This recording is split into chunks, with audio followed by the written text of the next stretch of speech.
నీతి స్వరూపుడవైన తండ్రి, ఎన్నడూ ఎప్పుడు రాని ఈ ప్రాంతానికి మమ్మలను తోడుకొని వచ్చావు. నీ పక్షమును నిలబడి ఈ 3 రోజులు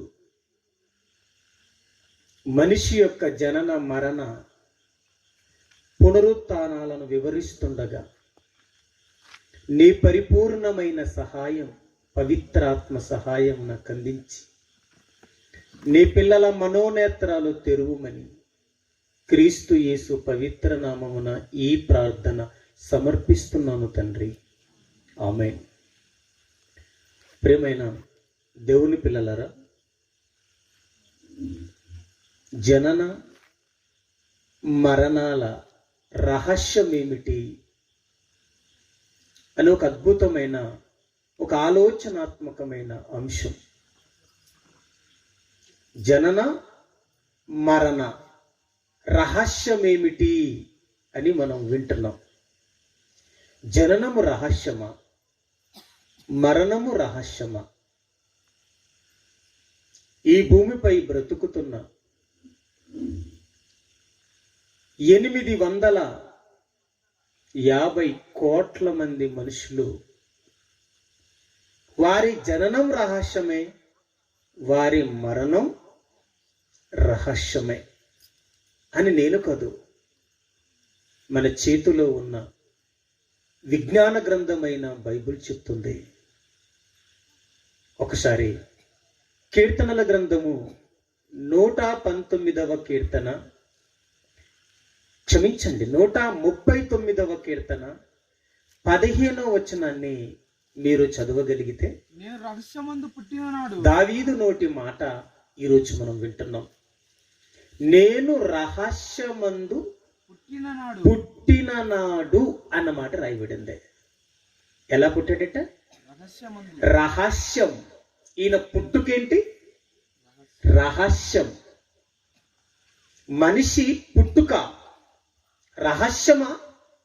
ఎవరికి తెలియదా? తెలియదు. మనిషి పుట్టుక రహస్యం. తల్లికి తెలియదా? తెలియదు. నవమాసాలు మోసిన తల్లికి తెలియదంటారా అంటే తెలియదు. తండ్రికి తెలియదు, డాక్టర్కి తెలియదు, స్కానింగ్ మిషన్కి తెలియదు. ఎందుకంటే మీరు అనుకుంటారు, పుట్టినరోజు రహస్యం ఎందుకు అవుతుంది? పుట్టగానే తల్లి చూస్తుంది, తండ్రి చూస్తున్నాడు, మంత్రసానులు చూస్తారు, డాక్టర్ చూస్తాడు, రహస్యం అంటారేంటి అని మీ అందరికి ఒకలాంటి ప్రశ్న మీ మెదడులో మెదులుతూ ఉంటది. మనకి తెలియని విషయం ఏంటంటే, తల్లి గర్భములో నుండి బయటకు వచ్చిన రోజు అది పుట్టినరోజు కాదు. ఇది మీకు తెలియాలి. పుట్టినరోజు కాదది, అది డెలివరీ డే, బయటకు వచ్చిన రోజు. పుట్టినరోజు కాదది. మనము పుట్టినరోజు రహస్యం. తల్లికి తెలియదు, తండ్రికి తెలియదు, డాక్టర్కి తెలియదు, ఈ ప్రపంచంలో ఎవ్వడికి తెలియదు. ఇంకో మాట చెప్పమంటారా? మనకే తెలియదు. ఎక్కడ పుట్టాను తెలుసమ్మా? ఎప్పుడు పుట్టాను తెలుసమ్మా? చదవండి ఒకసారి. యెషయా గ్రంథం 49 మొదటి వచనం. యెషయా గ్రంథం 49వ అధ్యాయము మొదటి వచనం చదువుతాం. ద్వీపములారా, ద్వీపములు 2వ వచనం చదువుతున్నాను. నా నోరు వాడిగల ఖడ్గము ఆయన చేసి ఉన్నాడు. నా నోరు వాడిగల ఖడ్గముగా ఆయన చేసి ఉన్నాడు. తన చేతి నీడలో నన్ను దాచి ఉన్నాడు. నన్ను మెరుగుపెట్టిన అంబుగా చేసి మొదటి వచనం చదువున్నాను. కింది లైన్ 3వ లైన్ చదువున్నాను. నేను గర్భమున ఇక్కడ బాగా వినండి. ప్రవక్త మాట్లాడదన్నమాట. ప్రవక్త రాస్తున్న మాట ఏంటో చూడండి ఒకసారి. నేను గర్భమున పుట్టగానే యెహోవా నన్ను పిలిచెను పిలిచెను. ఎక్కడ పుట్టగానే గర్భంలో మన పుట్టుక ఎక్కడ జరిగింది? గర్భంలో గర్భములో. గర్భమున అని రాయబడింది అక్కడ. మనము గర్భమున పుట్టాం. ఒక యెషయా ప్రవక్తే కాదు, యాకోబే కాదు, ప్రపంచములో ప్రతి మనిషి ఎక్కడ పుట్టాడు? ఆదామవ్వలు కాదని మిగతా వారంతా ఎక్కడ పుట్టారు? గర్భమున పుట్టారు. గర్భమున ఎప్పుడు పుట్టాం? అది రహస్యం. ఎప్పుడు పుట్టాము ఎవరికి తెలియదండి. తల్లికిని తెలియదు. నెల అవుతే గాని. బిడ్డ పుట్టిన తర్వాత మన అమ్మకు మనం పుట్టిన విషయం నెల వరకు తెలియదు. ఇది మీకు అర్థమైతే మనిషి యొక్క జననం రహస్యం. ఎవరికి అది తెలియదు, మనకిని తెలియదు. ఈ రెండు మాటలను బట్టి మీకు క్లియర్ అయింది అనుకుంటాను. జనన మరణ రహస్యం ఏమిటి అని మనం పరిశీలిస్తున్నాం కదా.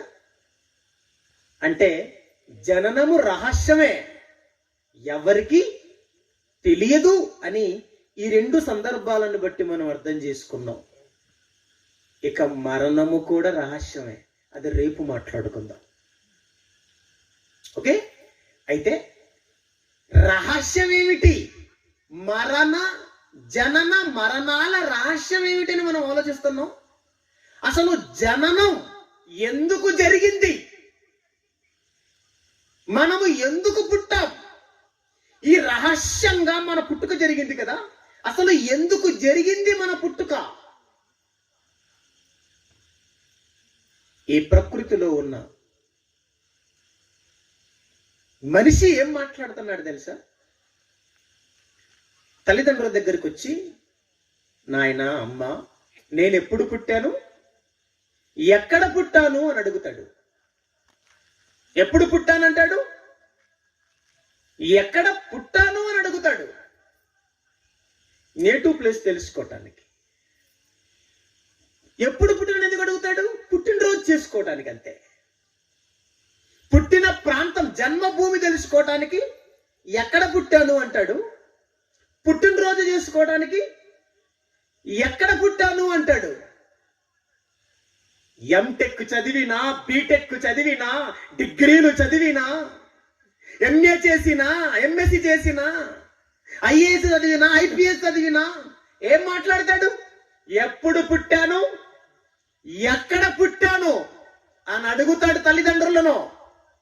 కానీ ఎందుకు పుట్టానో, అమ్మా నాన్న నేను ఈ భూమి మీద మీ గర్భాల గుండా నేనెందుకు పుట్టానో అని ఒక్కడు అడుగుతాడా?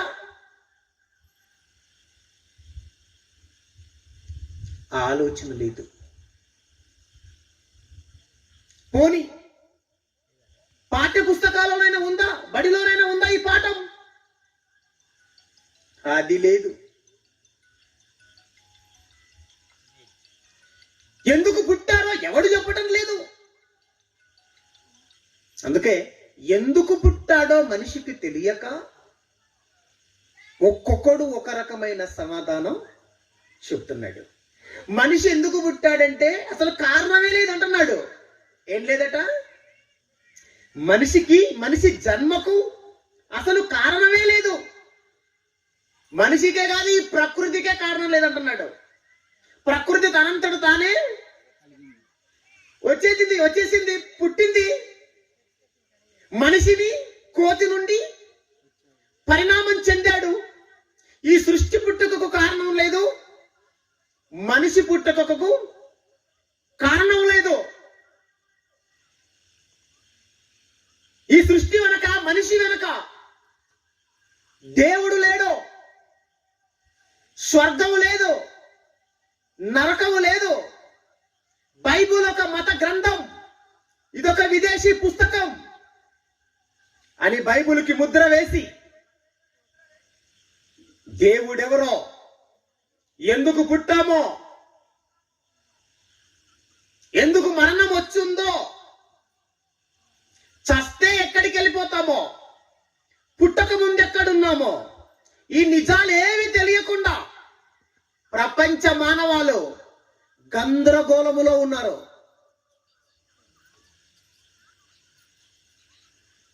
కారణం లేకుండా ఏదైనా ఉందంటారా చెప్పండి?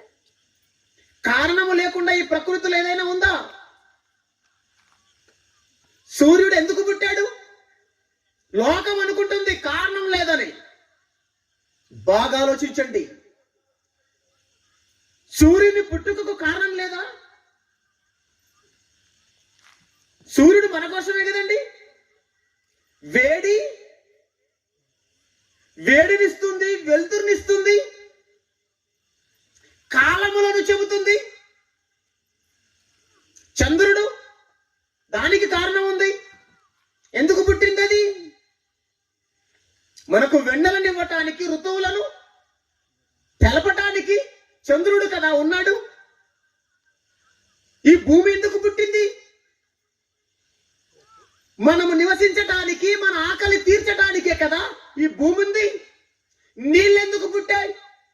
మనకు దాహం తీర్చడానికే కదా నీళ్లు పుట్టాయి. గాలి ఎందుకు పుట్టింది?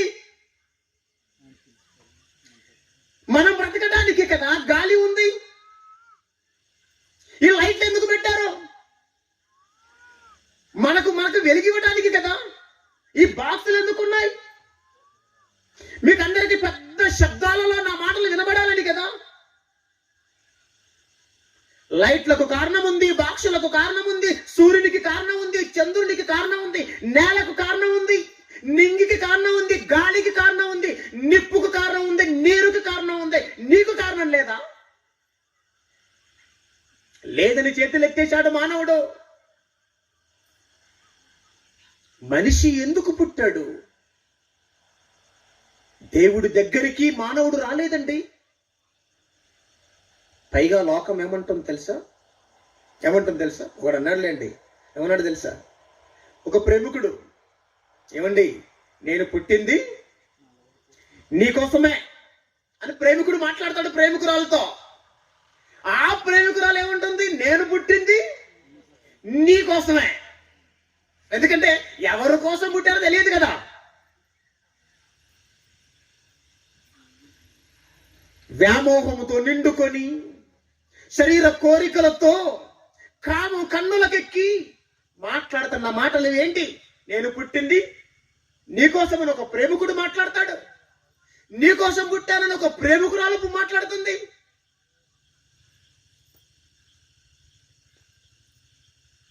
ఒక విప్లవకారుడు ఏం మాట్లాడుతున్నాడు? నేను పుట్టింది విప్లవం కోసం అంటాడు. ఒక నాయకుడు ఏం మాట్లాడుతున్నాడు? నేను పుట్టింది ప్రజల కోసం అంటున్నాడు. ఈ భారత గడ్డ మీద సామానుడు మొదలుకుంటే సామంతుని వరకు ఏం మాట్లాడుతున్నారు తెలుసా? నేను పుట్టింది నా కోసం కాదు, నీవు పుట్టింది నీ కోసం కాదు, దేశము కోసం అని పెట్టారు. ఎవరి కోసమట? మనం పుట్టింది ఎవరి కోసమట? దేశం కోసం. కొటేషన్స్ రాసింటారు అక్కడక్కడ, విద్యాలయాలలోను అక్కడక్కడ రాసింటారు, మీరు చదివే ఉంటారు. మనం పుట్టింది ఎవరి కోసమట? దేశం కోసమట. దేశం కోసం. దేశం పుట్టించింది మనల్ని. దేశం అంటే అర్థం ఏంటి? దేశం అంటే మట్టి కాదోయ్. దేశం అంటే మనుషులోయ్. మనుషులా మనల్ని పుట్టించింది. మనుషుల నుండి వచ్చామా మనం పుట్టాలని మనుషులు ఆలోచించారా? మనం పుట్టక ముందు మన పుట్టుక గురించి మనుషులు ఆలోచించారా? చెప్పండి. లేదే. మనం ఎవరుమో మన తల్లికి తెలియదు. 3 నెలల వరకు ఆడబిడ్డో మగబిడ్డో తెలియదు. తల్లికి తెలియదు, తండ్రికి తెలియదు. ఎవరు ఆలోచించారో మనం పుట్టాలని? మన గురించి ఎవరైతే ఆలోచించారో, మనల్ని ఎవరైతే పుట్టించాడో, బాగా వినాలి, మనల్ని మన గురించి ఎవరైతే ఆలోచించారో, మన జన్మ రహస్యం ఎవరికైతే తెలుసో, మనల్ని ఎవరైతే పుట్టించాడో ఆయన కొరకే మనం పుట్టాం అని నేనంటాను. ఇది మీరు కాదనగలరా? చెప్పండి, కాదనగలరా? శ్రీశ్రీ ఏమన్నాడు? తల్లిదండ్రుల ఆవేశం వలన పిల్లలు పుట్టి పుడతారు అని చెప్పాడండి. మనం ఎవరి వల్ల పుట్టామట? తల్లిదండ్రుల ఆవేశం వలన పుట్టామట. అమాయకుడు తెలియక మాట్లాడాడు ఆ మాట. తల్లిదండ్రుల ఆవేశం వలన మనం పుట్టలేదు. అలాగనుకుంటే పిల్లలు లేని వారు మీ ఊర్లో లేరా? పెండ్లై 10 సంవత్సరాలు అయింది, 20 సంవత్సరాలు అయింది, 40 సంవత్సరాలు అయింది, ఇంకా పిల్లలు పుట్టలేదు. పిల్లలు పుట్టలేదు అంటే ఆ భార్య భర్తలకు ఆవేశం లేదంటారా? ఏమన్నారేంటి? ఉంది. ఎందుకు పుట్టలేదు? పిల్లల పుట్టుక తల్లిదండ్రుల ఆవేశం వలన జరగదు. ఇది మీకు అర్థం కావాలి. మనిషి చాలా గొప్పవాడండి. దేవుని పిల్లలారా, మన జన్మ ఎందుకు జరిగిందో మనకి తెలియాలి. ఎందుకంటే 84 లక్షల జాతుల జీవరాశులు ఈ ప్రకృతిలో ఉన్నాయి. ఆధునిక పరిశోధకులు ఇచ్చిన రిపోర్ట్ 84 లక్షల జాతుల జీవరాశులు ఉన్నాయట. అందులో ఒక జాతే మానవ జాతి. అన్ని జాతుల కన్నా మానవ జాతి శ్రేష్టమైనది, గొప్ప వాళ్ళం మనం. మన పుట్టుక ఎందుకు జరిగిందో మనకి తెలియాలి. ఎవరి వలన జరిగిందో మనకి తెలియాలి. దేవుని పిల్లలారా, ఈ ప్రకృతిలో ప్రతిదానికి తన పుట్టుక ఎందుకో తెలుసు. తన పుట్టుక ఎందుకో తెలియని జాతంటూ ఉందంటే అది మానవ జాతి, నరజాతే అని చెప్పక తప్పదు. ప్రేమైన వారులారా,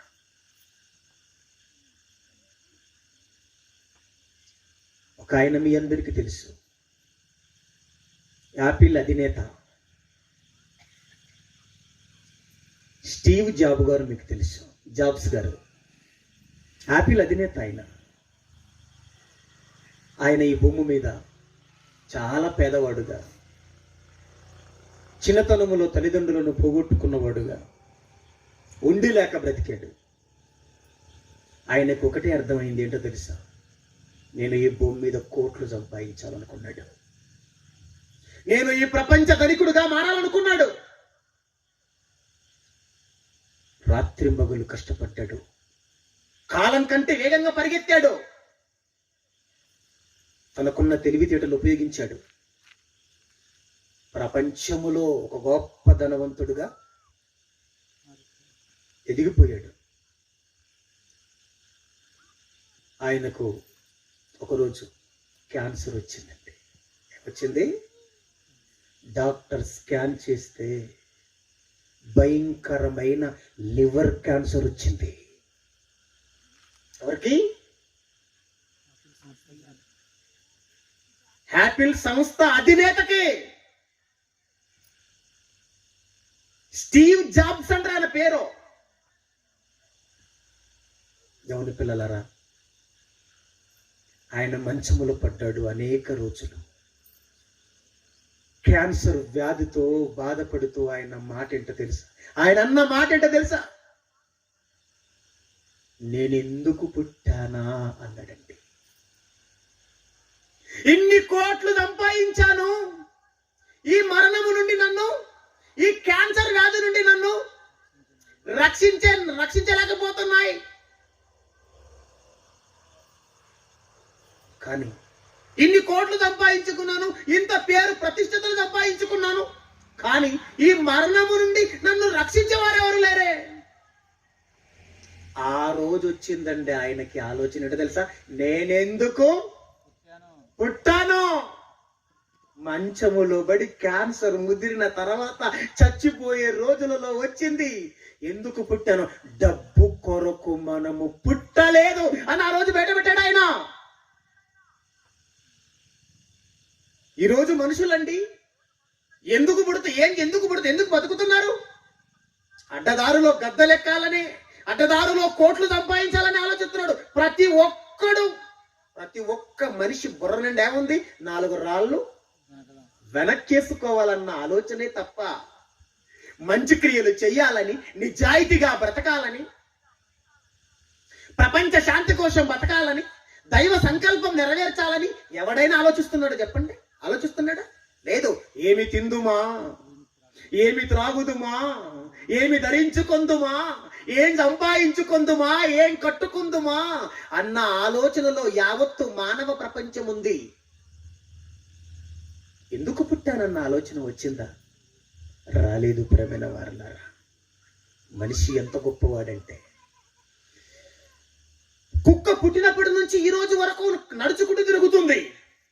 మీకు తెలుసు, పెద్ద పెద్ద ఆకారాలు కలిగిన జంతువులు, ఏనుగ, ఒంటెల్ లాంటి పెద్ద పెద్ద ఆకారాలు కలిగిన జంతువులు ఇప్పటికీ భూమి మీద నడుస్తూనే తిరుగుతున్నాయి. ఎసారో అవునా కాదా? నడుస్తూనే తిరుగుతున్నాయి.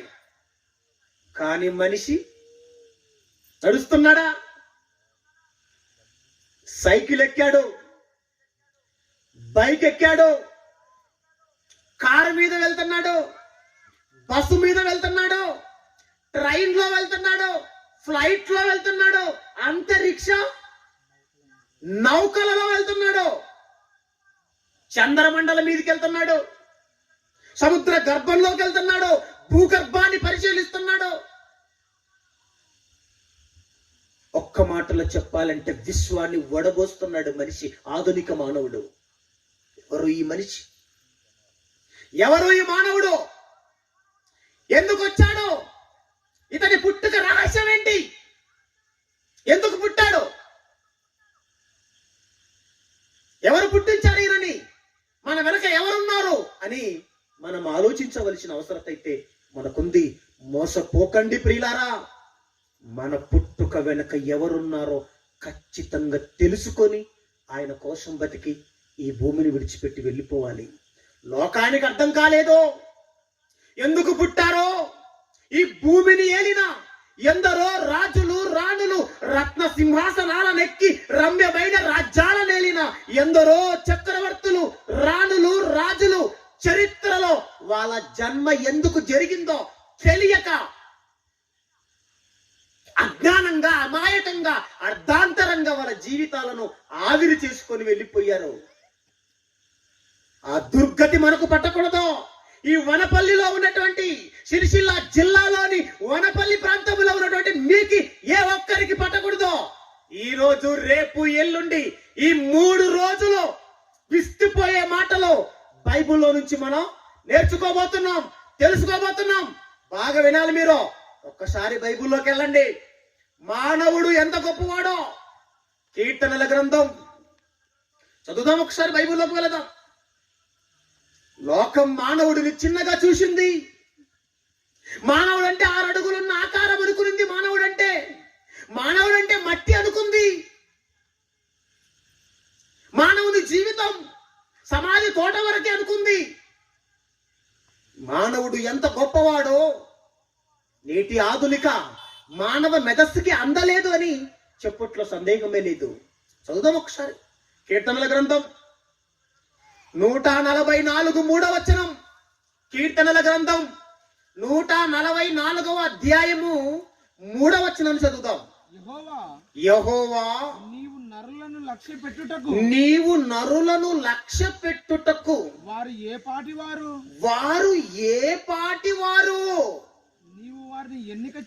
నీవు వారిని ఎన్నిక చేయుటకు మనుషులు ఏ పాటి వారు.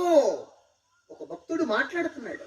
దేవా, దావీదు గారు మాట్లాడుతున్నారు. దేవా, నీవు నరులను జ్ఞాపకము చేసుకొనుటకు వారు ఏ పాటి వారు? వారిని లక్ష్య పెట్టుటకు వారు ఏ పాటి వారయ్యా? మనిషి కంటే పెద్ద పెద్ద ఆకారాలు కలిగిన జంతువులు భూమి మీద తిరుగుతున్నాయి. మనిషి కంటే పెద్ద పెద్ద పెద్ద ఆకారాలు కలిగిన గ్రహాలు నక్షత్రాలు ఆకాశంలో ఉన్నాయి. ఈ మనిషిని జ్ఞాపకము చేసుకొనుటకు ఈ మనుషుడు ఏ పాటి వాడో, మనుషులు ఏ పాటి వారు అని ఒక భక్తుడు మాట్లాడుతున్నాడు. కీర్తన గ్రంథంలో 8వ అధ్యాయంలో అద్భుతంగా ఉంటుంది. చదువుదాం ఒకసారి 3వ వచనం. కీర్తనల గ్రంథం 8వ అధ్యాయం 3వ వచనం చదవండి ఒకసారి. నీ చేతి పని అయిన నీ ఆకాశములను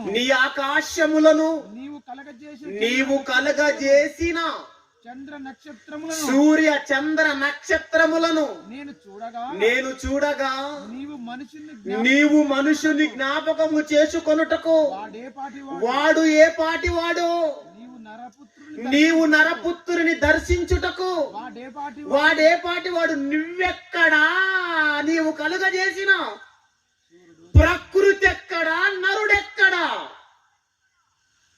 నీవేమో నక్షత్రాల ఆవల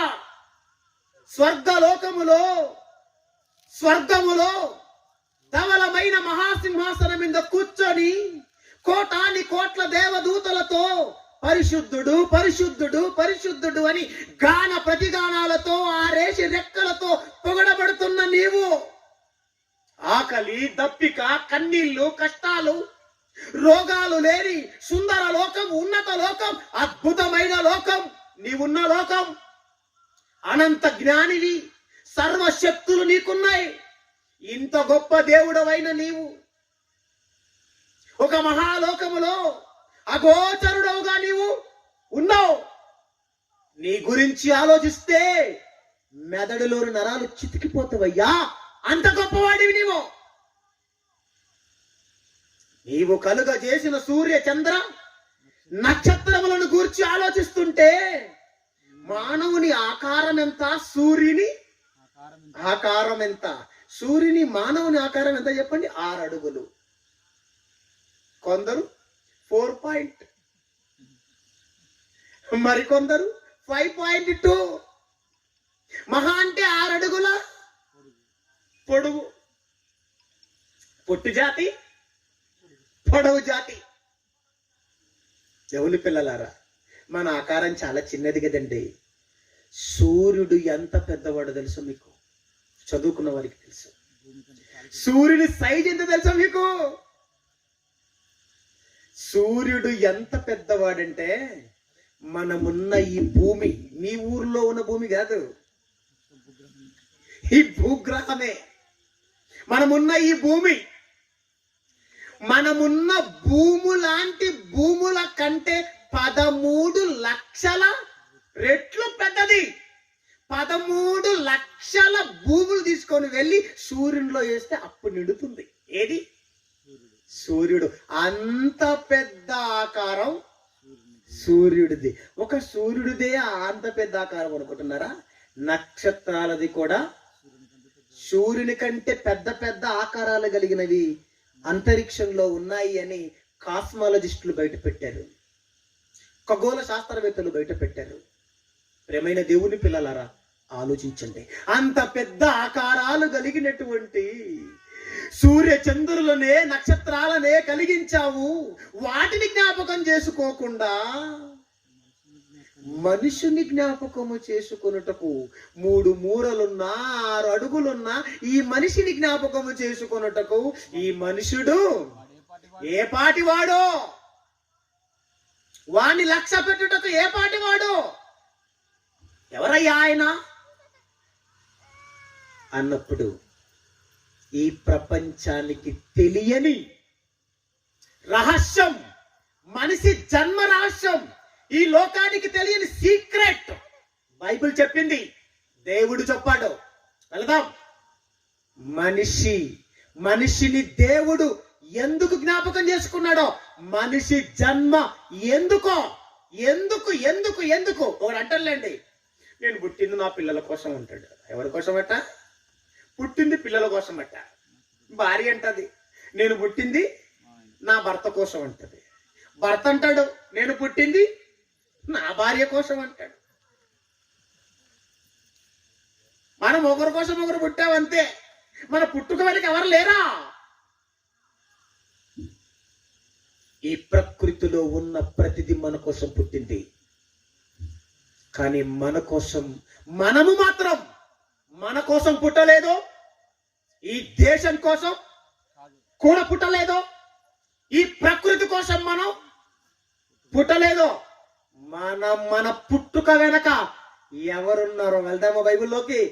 రండి, బైబిల్లోని చదువుదాం. కీర్తనల గ్రంథం 100వ అధ్యాయము 3వ వచనం. కీర్తనల గ్రంథం 100వ అధ్యాయము 3వ వచనాన్ని చదువుదాం. యెహోవాయే దేవుడని తెలుసుకొనుడి.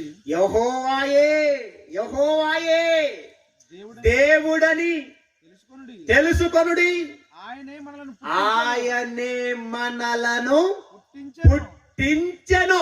పుట్టించిన ఆయన మనకిక్కడ కనబడుతున్నాడు. చూడండి, ఇక్కడ క్రీస్తుకు పూర్వమే 1000 సంవత్సరాల క్రితం ఇజ్రాయేలు దేశాన్ని పరిపాలించిన రాజైన దావీదు రాస్తున్న మాట ఇది. యెహోవాయే మనలను ఒక సామానుడు చెబుతున్న మాట కాదు ఇది.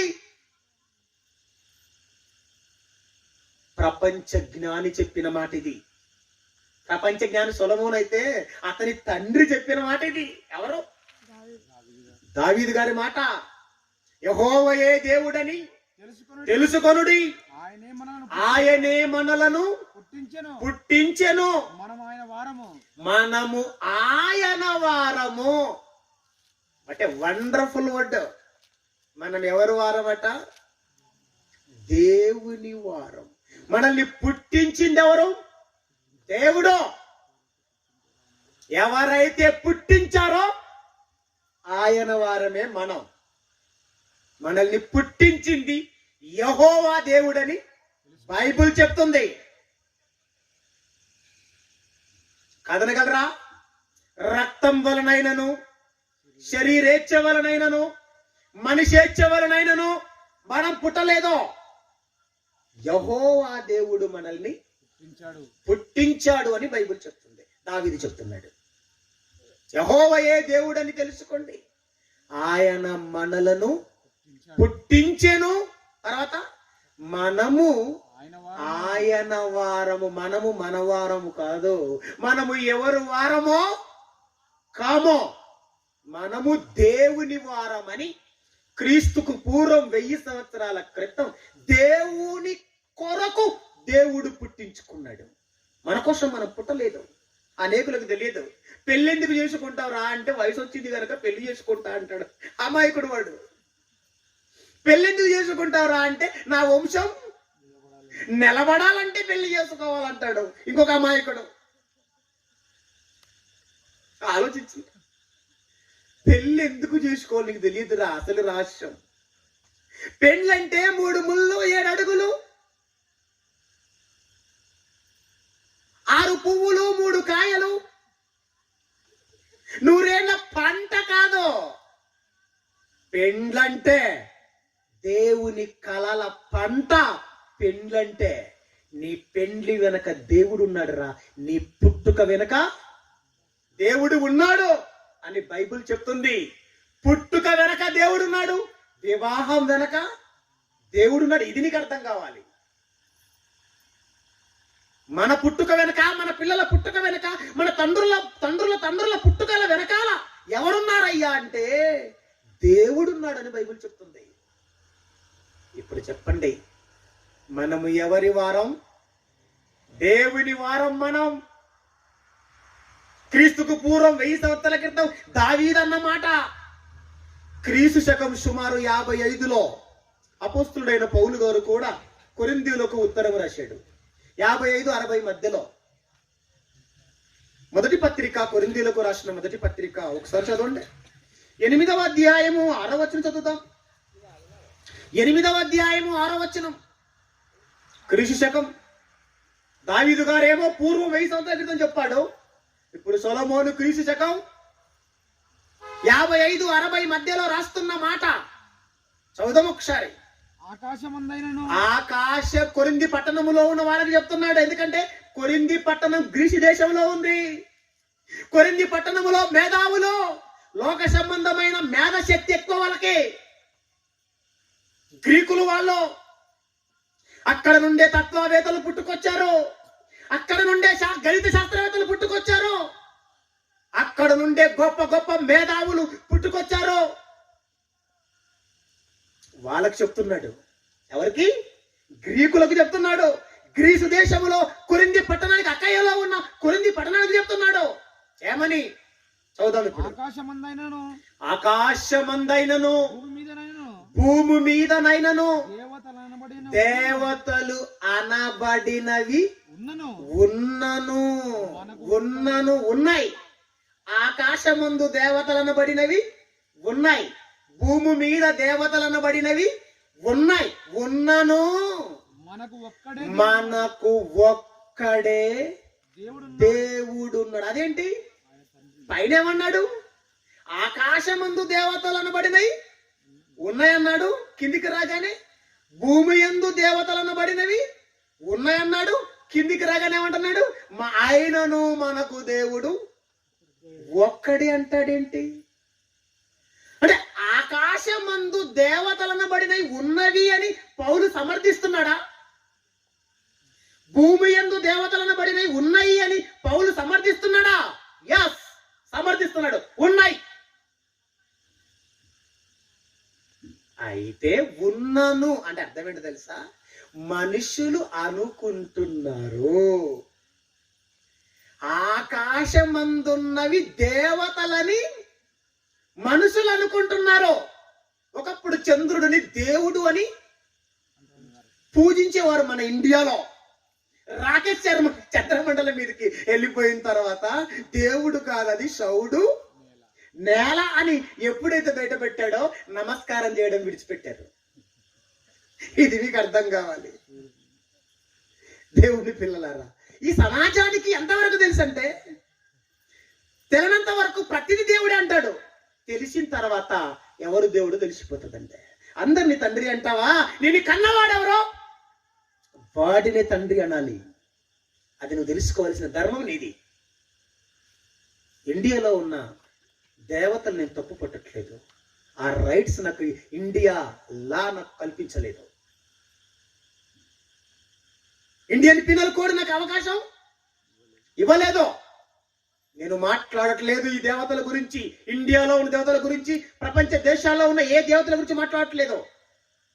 పౌలు గారు చెప్పిన మాట మీకు చెప్తున్నానంతే. వాళ్ళు దేవతలా కారా అన్నది నేను ప్రశ్నించను. మనము నమ్ముకున్న దేవుడు దేవుడా కాదా అని మనం పరీక్షించుకొని ఆయన కోసం బతుకుదాం అంతే. మిగతా వారు తెలుసుకుంటారా తెలుసుకోరా, వాళ్ళ ఇష్టం. అది మన ధర్మం. సత్యాన్ని మనం తెలుసుకుందాం, సత్యాన్ని సమాజానికి చెబుదాం. వింటే బాగుపడతారు, వినకపోతే ఎందుకు వినవు అని నిలదీసే హక్కు మనకి లేదు. గడ్డం పట్టుకొని అడుక్కునే పరిస్థితి మనకి లేనే లేదు. సాక్షార్థమై రాజ్య సువార్త చెప్పండి, దేవుడు ఒక్కడే అని. ఇది మేధావులకు తెలుసండి. ప్రపంచంలో పండితులోని పిలువబడుతున్న వారు ఏమంటారు తెలుసా? దేవుడు ఒకడే అంటాడు. కానీ సాతాను ఇంకొక దారిని మళ్లించింది. దేవుడు ఒక్కడే అని అంటున్నారు కానీ దేవుడు అన్ని అవతారాలలో ఉన్నాడు అని మళ్ళీ దారి మళ్ళించింది. మీకు విషయం చెప్పనా? దేవుడు ఏ అవతారం చెప్పండి, దేవుడు ఏ అవతారం ఎత్తలేదు. యేసుక్రీస్తు దేవుని జ్యేష్ఠ కుమారుడు. ఆయన దేవుడుగానే ఉన్నాడు. ఆయన ఏ రూపములోకి రాలేదో అని బైబిల్ మనకు చెప్తుంది. మిగతా వారి సంగతి మనకు అవసరం లేదు. అనబడినవి లోకములో ఉన్నను అంటే లోకము ఉన్నవని అనుకుంటుంది. మీకు వాస్తవం చెప్తున్నాను వినండి అంటున్నాడు. మనకు దేవుడు ఒక్కడే అని చెప్పి పక్కనే ఉన్నాడు. ఆయన మనకు మన తండ్రి. ఎవరట? ఎట్ట చెప్పండి? గ్రీసు దేశంలో ఉన్న వాళ్ళకి తండ్రి ఎవరని చెప్తున్నాడు? వాళ్ళకి దేవుడు. మా తండ్రి ముఖ్యమంత్రి అని కేసీఆర్ గురించి మాట్లాడుకుని గొప్పగా పొంగిపోతుంటాడు. అవునా కదా? కేటీఆర్ తండ్రి ఎవరు? ముఖ్యమంత్రి. ఎవరు? కేసీఆర్ మా నాయన ముఖ్యమంత్రి ఎంత గర్వంగా చెప్పుకుంటాడు కదండి. అవునా కదా? మీరు చెప్పండి నాకు. దేవుని పిల్లలారా, మన నాయన ముఖ్యమంత్రి కాదో, మన నాయన ప్రధానమంత్రి కాదో, మన నాయన ముల్లోకాలను ఏకచక్రాధిపతిగా పాలిస్తున్న చక్రవర్తి మన నాయన, మన తండ్రి, మహా సృష్టికర్త, అనంత జ్ఞాని, సకల శక్తులున్నాయి, అక్షయుడు, అదృశ్యుడు, మహాదేవుడు, ముల్లోకాలను మాటతో కలిగించిన మహావీరుడు మన తండ్రి దేవుడు, మన తండ్రి దేవుడు. చదవండి పక్కన, దేవుడు ఒక్కడే మనకి, ఆయన మన తండ్రి. నా తండ్రి, నీ తండ్రి, ప్రపంచంలోని మనుషులందరి తండ్రి ఒక్కడే, ఆయనే దేవుడు అని చెప్తున్నాడు పౌలు గారు. ఆయన నుండి సమస్తము ఆయన నుండి సమస్తము కలిగెను. కంటికి కనబడుతున్న ప్రతిదీ, నేల మీద తిరుగుతున్న పురుగు మొదలుకుంటే అంతరిక్షంలో తనుక్కుమని మెరుస్తున్న నక్షత్రం వరకు, కనబడేవి మొదలుకుంటే కనబడని వాటి వరకు, సకల సృష్టి, సకల లోకాలు ఆయన వలన, ఆయన నుండి సమస్తము కలిగెను. ఆయన నిమిత్తం మన దేవుడు మన తండ్రి కదా, ఒక్కడైన దేవుడు మన తండ్రి కదా. ఎంత గొప్పవాడంటే ఆయన నుండి సమస్తం కలిగెను అని చెప్పి కింద ఏమన్నాడు? చదువు మన కంటిన్యూ. మరియు మనము ప్రభు ఒక్కడే. ఎక్కడ చదువుతున్నాను? పైకి వచ్చావు, మళ్ళీ కిందకు వచ్చి చదువు. ఆయన నిమిత్తము మనము ఉన్నాము. ఎవరి నిమిత్తం ఉన్నాం మనం? చెప్పండి అందరు గట్టిగా. ఆయన నిమిత్తం ఉన్నాం, ఆ తండ్రి నిమిత్తం ఉన్నాం మనం భూమి మీద. ఇక్కడ నీ గుండె నిమిషానికి 72 సార్లు కొట్టుకుంటుందంటే ఎవరి నిమిత్తం ఉన్నాం? ఇక్కడ దేవుని నిమిత్తం మనం ఉన్నామని పౌలు చెప్పాడు. ఒకనాడు దావీదు చెప్పాడు, మనము దేవుని వాళ్ళం. పౌలు చెప్తున్నాడు, దేవుని నిమిత్తం మనం. పక్కన చదవండి ఇంకా. మనకు ప్రభు ఒక్కడే, ఆయన యేసుక్రీస్తు. ఆయన ద్వారా సమస్తము కలిగెను. మనము ఆయన ద్వారా, యేసుక్రీస్తు సమానుడు కాదు. మళ్ళీ ఇది మీకు అర్థం కావాలి. తండ్రి, దేవుడు మనకి తండ్రి అయితే యేసుక్రీస్తు సమానుడు కాదు. ఆయన మనకి ప్రభువు, ఆయన మనకు రక్షకుడు. ఆయన ద్వారా మనం కలిగాము, ఆయన ద్వారా మనము కలిగాము. తండ్రి నుండి యేసుక్రీస్తు ద్వారా మనం కలిగాము అని పౌలు గారు చెప్తున్నారు. ఇప్పుడు చెప్పండి, మనము ఎవరి కోసం పుట్టాం? మనిషి జన్మ ఎందుకో అంటే దేవుని కోసం మనిషి జన్మ. జన్మ రహస్యం ఏంటి తెలుసా? మనిషి దేవుని కోసం భూమి మీదకి వచ్చాడు. అదే మనిషి యొక్క జన్మ రహస్యం, సీక్రెట్. లోకానికి తెలియదంటే మనిషి ఎందుకు పుట్టాడంటే దేవుని కోసం పుట్టాం. మనమంతా దేవుని కోసం పుట్టాం, దేవుని కోసం పుట్టాం. ప్రేమైన వారులారా, మనం పుట్టాలని ఈ రోజు అనుకున్నది కాదు, మన తల్లి గర్భములలో పడిన రోజు అనుకున్నది కాదు, తల్లి గర్భములోకి రాకముందు అనుకున్నది కాదు. మనము పుట్టాలని ఎప్పుడు అనుకున్నాడో ఇక్కడ ఉన్న మీరందరూ ఎరుగుదురు. ఇప్పటికే మీరు విని ఉంటారు, వినని వారు ఎవరైనా ఉంటే వారి కోసం చెప్తున్నాను. మనము పుట్టాలని దేవుడు ఎప్పుడు అనుకున్నాడో తెలుసా? ఈ విశ్వానికి పునాదులు వేయకముందే మనము కావాలని దేవుడు తన మదిలో కోరుకున్నాడు. అందుకే మనకి ఈ భూమి మీద జన్మ వచ్చింది. మంచి మాట చదువుకుందాం. ఎఫెసీ పత్రిక చూడండి ఒకసారి. ఎఫెసీ పత్రిక 1వ అధ్యాయం 12వ వచనం. ఎఫెసీ పత్రిక 1వ అధ్యాయం 12వ వచనం. మరియు క్రీస్తునందు ముందుగా నిరీక్షించిన మనము ఎందుకు పుట్టామో చెబుతున్నాడు. దేవుని కోసం పుట్టాం కదా. దేవుని కోసం పుట్టిన మనం ఈ భూమి మీద ఏం చేయాలో చెప్తున్నాడు. చదువునన్న. తన మహిమకు కీర్తి కలగజేయ మనము దేవుని మహిమకు కీర్తి కలుగజేయవలనని దేవుడు తన చిత్త ప్రకారమైన దేవుడు తన చిత్త ప్రకారమైన సంకల్పమును బట్టి దయా సంకల్పమును బట్టి మనలను ముందుగా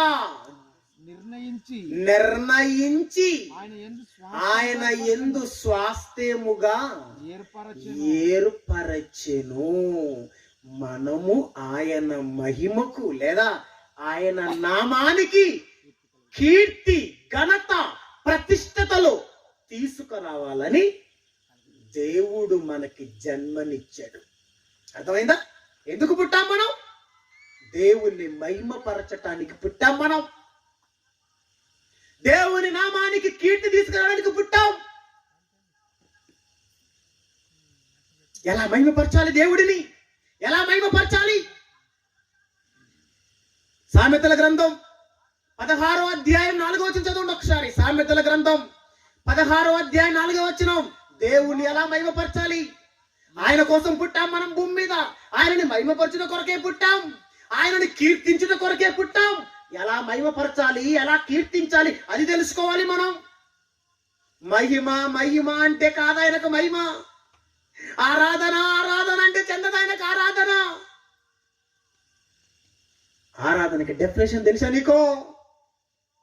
మహిమకు డెఫినేషన్ అంటే తెలుసా నీకో? ఆయనను ఎట్లా మహిమపరచాలి, ఎలా కీర్తించాలి? పాట పాడొద్దు అని చెప్పట్లేదు, నన్ను పాడాలి. అది చాలా చిన్నది. అది అర్థమవుతుందా? అది చాలా చిన్న విషయం. అది పెద్ద విషయం ఉంది. ఆరాధన అంటే తెలుసా? Work is worship. వర్కే వర్షిప్ అంటే పని చేయుటయే ఆరాధన చేయుట. దేవుణ్ణి ఆరాధించటానికే ఈ భూమి మీదకి మనం వచ్చాం. సకల సృష్టి దేవునికి కీర్తి తెస్తుంది, దేవుణ్ణి మహిమపరుస్తుంది. ఎలా మహిమపరుస్తుందో ఇప్పుడు చదవండి 4వ వచనం. యెహోవా ప్రతి వస్తువును దాని పని నిమిత్తము కలుగజేసెను. అంటే ప్రతి దానికి పనుందా? చెప్పండి. ప్రతి దానికి పనుందా? ఉంది. ప్రతి చెట్టుకు పనుంది, ప్రతి పక్షికి పనుంది, ప్రతి జంతువుకు పనుంది, ప్రతి జీవికి పనుంది. ప్రతి కాయ, ప్రతి పువ్వు, ప్రతి కాకు, ప్రతి గింజకు పనుంది. ఇది మీకు అర్థం కావాలి.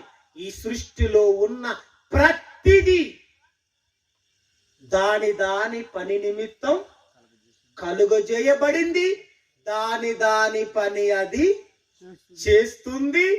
దేవుణ్ణి మహిమపరుస్తుంది. ఎలానో తెలుసా? ప్రసంగి గ్రంథం ఎలా మహిమపరుస్తుందో ఒకసారి చూడండి. 3వ అధ్యాయము. ప్రసంగి గ్రంథము 3వ అధ్యాయము. ఎంత గొప్ప మాట రాయబడింది చూడండి ఒకసారి. గొప్ప విషయం రాయబడింది, మీరు చూడాలి ఇప్పుడు. 3వ అధ్యాయము ప్రసంగి 11వ వచనం. ప్రసంగి గ్రంథం 3వ అధ్యాయం 11వ వచనం. దేని కాలమునందు అది చక్కగా ఉండునట్లు సమస్తమును ఆయన నియమించాడు. దేని కాలముందు అది చక్కగా ఉండాలి. పక్షికి కాలం ఉందా? ఉంది. జంతువుకు కాలం ఉందా? ఉంది. చెట్టుకు కాలం ఉందా? ఉంది. తంబేలుకు కాలం ఉందా? తంబేలు ఎంత కాలం బతుకుతుందో తెలుసా మీకు? 500 నుండి 1200 సంవత్సరాలు బతుకుతుందట. అది ఏది? తాంబేలు. పరిశోధకులు బయట పెట్టారు దాన్ని. 500 నుండి 1200 సంవత్సరాలు బతుకుతుందట అది. దేని కాలమునందు అది చక్కగా ఉండునట్లు సమస్తమును నియమించాడు. భూమి పండాలి, పండుతుందా? పండుతుందా? చెట్టు ఫలించాలి, ఫలిస్తుందా? ఒక చెట్టు ఫలిస్తుంది, భూమి పండుతుంది, గాలి విసురుతుంది, వర్షం పడుతుంది, సూర్యుడు మండుతున్నాడు, చంద్రుడు దాని పనది చేస్తుంది. దేని కాలమునందు అది చక్కగా కనబడుతుంది. కానీ మానవుని కాలమందు మనిషి చక్కగా లేడు. ఎలా ఉన్నాడు మరి? ఎలా ఉన్నాడు? చెడిపోయాడంటే. దేవుని పిల్లలారా, ఈ భూమి మీదికి మనం ఎందుకు వచ్చాం తెలుసా? మన జన్మ ఎందుకు జరిగిందంటే, ఎఫెసీ పత్రిక 2వ అధ్యాయము 10వ వచనం చదువుదాం ఒకసారి. ఎఫెసీ పత్రిక 2వ అధ్యాయం 10వ వచనం. అద్భుతమైన మాట ఇది. ఎన్ని మారులు చదివినా, ఎన్ని మారులు విన్నా, ప్రతి ఒక్కడికి ఈ మాట అవసరం. ఇది ఎందుకంటే నీవు ఇది చేసేంత వరకు. చదువుదాం ఒకసారి 10వ వచనం. మరియు వాటి యందు మనము నడుచుకొనవలెనని దేవుడు ముందుగా సిద్ధపరిచిన సత్క్రియలు చేయుటకై మనము క్రీస్తు యేసునందు సృష్టింపబడిన వారమై ఆయన చేసిన పని అయి ఉన్నాం. ఏం చేయడానికి వచ్చాం మనం భూమి మీదకి? దుష్క్రియలు చేయడానికి వచ్చామా? చెడు కార్యములు చేయడానికి వచ్చామా? లేదు కదా. సత్క్రియలు చెయ్యటానికి దేవుడు మనల్ని ఈ భూమి మీద పుట్టించాడు. సత్క్రియలు చేస్తున్నారా మరి? సత్క్రియలు, సత్ అంటే వాక్యం, క్రియలు అంటే వాక్య సంబంధమైన పనులు. వాక్య సంబంధమైన పనులు. ఆ పనులలో పెద్ద పని ఏంటో తెలుసా? సువార్త ప్రకటించే పని. అతి గొప్ప పని అది. అది సత్కార్యాలలో అతి ఉన్నతమైన స్థానంలో ఉంది. అదే సత్కార్యం. సువార్త సభ. ఈరోజు వనిపల్లి గ్రామంలో ఉన్నటువంటి వారు సువార్త వినిపిస్తున్నారే, ఇది సత్క్రియ. రూబేన్ గారు, సంఘ కాపరి, సంఘస్థులు అందరూ ఏకమై ఈ కార్యక్రమానికి నాంది పలికారే. ఈ రోజు ఏం జరుగుతుంది తెలుసా? వీళ్ళు సత్కార్యం చేస్తున్నారు. ఈ రోజుతో కాదు, రేపు చేస్తారు, ఎల్లుండి చేస్తారు. అంతటితో ఆగిపోదు. వాళ్ళ జీవిత కాలం అంతా సత్కార్యాలు చేస్తూనే ఉంటారు. సత్కార్యాలు చేయాలి. ఈ భూమి మీద మనం దేవుని పని చేయుట కొరకే మనం ఈ భూమి మీదకి వచ్చాం. మనిషి జన్మ ఎందుకు అంటే దేవుని పని చేయుటందుకే. ఒక ఆయన అన్నాడులేండి. ఏమన్నాడు? మబ్బులు పట్టేది ఎందుకురా? చెప్పండి, మీకు తెలుసుగా పిల్లలారా, చదువుకున్న పిల్లలు ఉన్నారు ఇక్కడ. మబ్బులు పట్టేది ఎందుకురా? వానలు వచ్చేటందుకురా. వానలు వచ్చేది ఎందుకురా? చెరువులు నిండేటందుకురా. చెరువులు నిండేది ఎందుకురా? పంటలు పండేటందుకురా. పంటలు పండేది ఎందుకురా? కడుపులు నిండేటందుకురా. కడుపులు నిండేది ఎందుకురా? మనుషులు బ్రతికే తందుకురా. మనుషులు బ్రతికేది ఎందుకురా అంటే నాకు తెలియదురా అన్నాడు. అక్కడ బైబిల్ స్టార్ట్ అయింది. ఇక బైబిల్ చెప్తుంది, మనిషి బతికేది దేవుని కోసం బతకాలి. కడుపు ఉంది కదా అని కడుపుని పోషించుకున్న కొరకు కాదు, ఇండ్లు కట్టి పెట్టడం కొరకు కాదు, ఆస్తులు కూడా పెట్టడం కొరకు కాదు, శరీర సుఖాలు అనుభవించిన కొరకు కాదు, దేవుని పని చేయడానికే మనుషులమైన మనం పుట్టాం. చివరికి ఒక మాట చెప్తాను. రోమపత్రిక 14వ అధ్యాయం 20వ వచనం. రోమపత్రిక 14వ అధ్యాయం 20వ వచనం. భోజనము నిమిత్తము. దేని నిమిత్తం? భోజనము నిమిత్తము దేవుని పని పాడు చేయకండి. ఈ భూమి మీదకి వచ్చింది భోజనము కొరకు కాదు, దేవుని పని చేయట కొరకు. కూటు కోసం ఎన్ని విద్యలట? కోటి విద్యలు. కోటి విద్యలు దేనికి? కూటు కొరకే. ఆ కూడు దేనికి? జానుడు పొట్ట కొడక అగ్గినకుండం. ఇది ఉదయం వేస్తే మధ్యాహ్నం తే అంటది, మధ్యాహ్నం వేస్తే రాత్రి తే అంటది, ఆ రాత్రి లోపే ఈవినింగ్ 5 o'clock స్నాక్స్ కావాలి నాకంటది. ఆలోచించండి దేవుని పిల్లలారా, ఈ భూమి మీద భోజనము నిమిత్తము దేవుని పని పాడు చెయ్యకండి. దేవుని పని చెయ్యటానికే మన జన్మ జరిగింది. ఈ రోజు నుంచి మీరు, నేను, మనమంతా రేపేమి సంభవిస్తుందో తెలియదు. దేవుని పని చేసి దేవునికి కీర్తి తీసుకొద్దాం.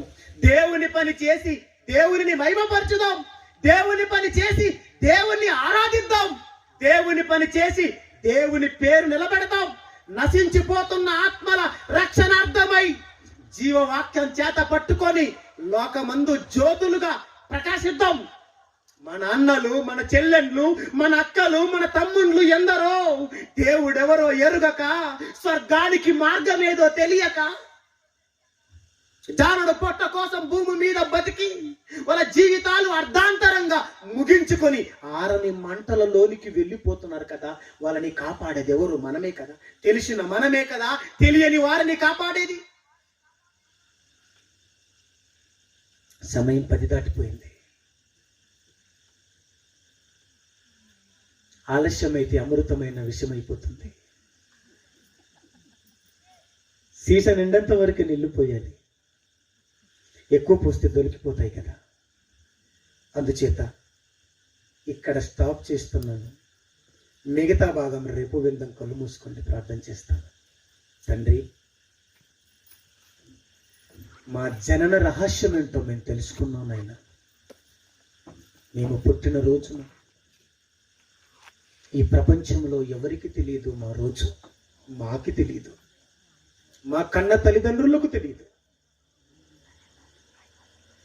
తండ్రి, మేము బైబిల్ చదివేంత వరకు మా పుట్టుక వెనక నీ ఉన్నావన్న సంగతి మాకు తెలియదు. మేము పుట్టింది నీ కోసం అన్న సంగతి మాకు తెలియదు. మేము బాల్య దినాలలో స్కూల్కి వెళ్ళినప్పుడు, ప్రాథమిక పాఠశాలకి వెళ్ళినప్పుడు మనం పుట్టింది దేశం కోసం అన్న మాటలు మేము విన్నాం. కానీ వారు కూడా నిన్ను ఒక మరుగు చేశారు. విద్యాలయాలు కూడా తండ్రి నిన్ను ఒక మరుగు చేశాయి. నీ గ్రంథం చదివితేనైనా నీవు మా తండ్రివని, మా దేవుడవని, నీకోసమే ఈ భూమిపైకి వచ్చామని, నీవు అప్పగించిన సత్క్రియలు చేయుటకే, నీ పని చేయుటకే ఈ నేలపైకి వచ్చామని మాకు అర్థమైంది. నాయనా, ఈ వనపల్లి గ్రామంలో ఉన్న నీ పిల్లల్ని జ్ఞాపకం చేసుకోండి. సంఘ కాపరిని జ్ఞాపకం చేసుకోండి. సంఘస్థులందరినీ జ్ఞాపకం చేసుకోండి. రూబేన్ గారిని జ్ఞాపకం చేసుకోండి. అనేక ప్రాంతాల నుంచి ఎంతో మంది నీ పిల్లలు వచ్చారు. విన్న వారందరూ ఈ రోజు నుంచి నైనా మేము పుట్టింది దేవుడి కోసమే అన్న ఒక మంచి నిర్ణయంతో నీ కోసం ఈ రోజు నుంచి అడుగులు వేయుటకు, నీ సత్కార్యాలు చేయుటకు, నీ పని చేయుటకు నీ పిల్లలు ఇది మొదలుకొని మిగిలిన కాలమంతా నీకు కీర్తి తెచ్చే పిల్లలుగా ఉండుటకు కృప చూపుమని, రేపుడుకు మమ్మల్ని సిద్ధపరచమని క్రీస్తు నామాన వేడుకుంటున్నాను తండ్రి. ఆమేన్, ఆమేన్.